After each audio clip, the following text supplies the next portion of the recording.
Guys, before we get into it, I just want to say that if you agree with or like any part of my commentary, please hit the like button and leave a comment down below. It's becoming very apparent that YouTube is not a fan of the conservative nature in which we speak about movies, video games, pop culture, and politics around here. And so if we can get our engagement right, when we go up to YouTube, we can swipe our race card without having to worry about it declining, okay? Let's get into it. Yeah, but it is a nasty smear. Like, you're doing it on purpose And without it's running not a down the political context. statement. It's not a political argument. fact. You're like, he Argue watched something. an episode of her show. I'm sorry, of his show. Like, that's There was that one guy who posted Sam Cedar a whole bunch. Remember the guy who killed all those people at the bar in Ohio? I don't remember that case specifically. Why did that guy watch Sam Cedar so much? Why did Gavin? Why do you guys appeal to mass shooters? Why do mass shooters There's a talk qualitative about Sam difference. Cedar being so inspirational to them? Why did Gavin? Why Long, is Emma Vigeland inspiring mass shooters? Why did Gavin Long? Why are you okay with porn being shown to children? Look, if you want to play a game of nonsense statements for political brownie points, feel free to do so. But I'll say it again. Tim, I didn't mean to upset you.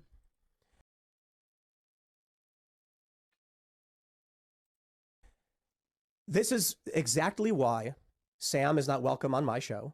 But it's not something that I just one day was like, you know what? No, it's because I had serious conversations with networks and other high-profile individuals, and I love. Can you name the high-profile individuals? That's their business. But I absolutely love how the response is, they're scared of Sam. It's like, no, they despise him. He's a bad faith actor who does exactly what you just did. We're having a conversation about scientific research, data, my position on what I like about DeSantis, and then you go, your show's for neo-Nazis. It's like, okay, dude, are you stupid? I'm just stating facts. Have you ever? Okay, this is like lowbrow. Then she said she's just stating facts. This is why you guys have 170 Dave Rubin videos. Do you think the average person cares about Dave Rubin? No, No, just but trying you to guys get combat it. clicks by doing it. It's Hey, fun. how about you guys run a video about how Tim Pool got into an argument with a pro-lifer about how he's in favor of pro-choice policy? You didn't run that, did you? Because you guys are grifters. This is what you do. I can invite you on for a real conversation, and what do? Your show's for neo-Nazis. This is why you guys don't get invited places, because you're not having real conversations. I don't really care about getting invited places. Holy moly. I mean, you cannot get this dishonest. You cannot. I know it sounds misogynistic. I know it sounds crazy. I get it. I get it. I understand. But I keep telling y'all, I keep saying it.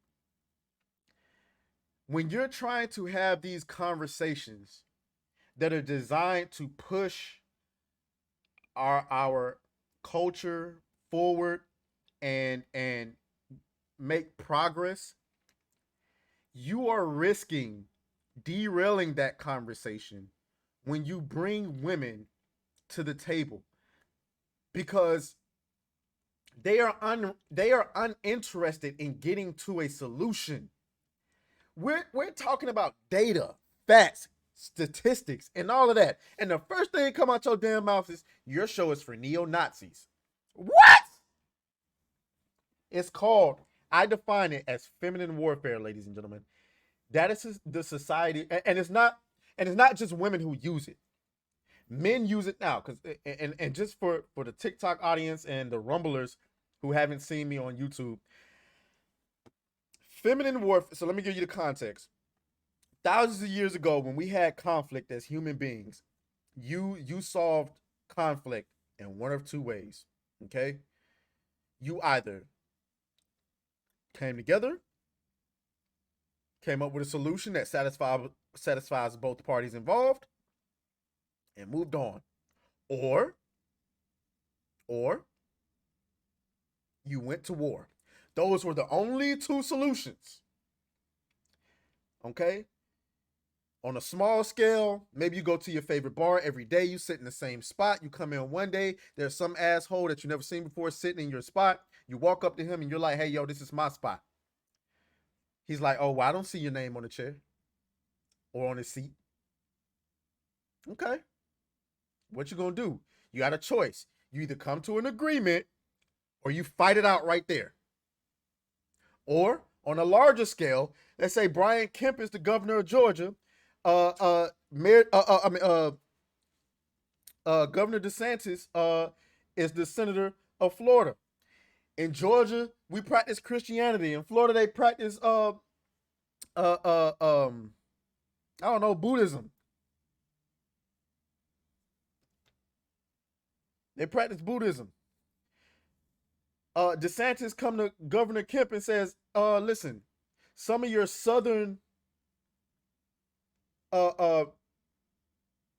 citizens are crossing over the border trying to convert our Buddhism citizens into Christians. I need you to cut this out. Well, Kemp has a choice. Either force his citizens to stop doing it or go to war with DeSantis. That's how conflict was resolved. Now we live in a time where war between men is taboo. Draymond Green got into it with a teammate at practice, and the teammate pushed him, and then he punched the shit out of him, and he was forced to apologize. That happens in practice every single day. I played football. That happens all the time. So now we live in a time where wars are fought with words and information. And this is what women do.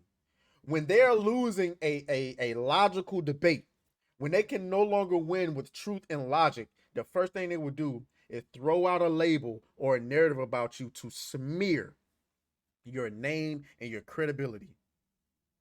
And so instead of her trying to argue with facts, statistics, or whatever it is, your show is made for Nazis.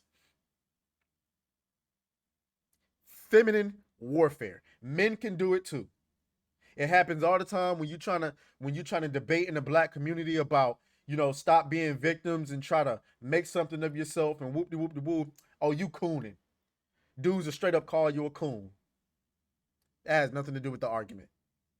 Or like when black people talk about how much they hate this country and this country hates you and how could you, I was in I was in the corner store this morning on the radio, and they was debating about whether black people should be celebrating July 4th.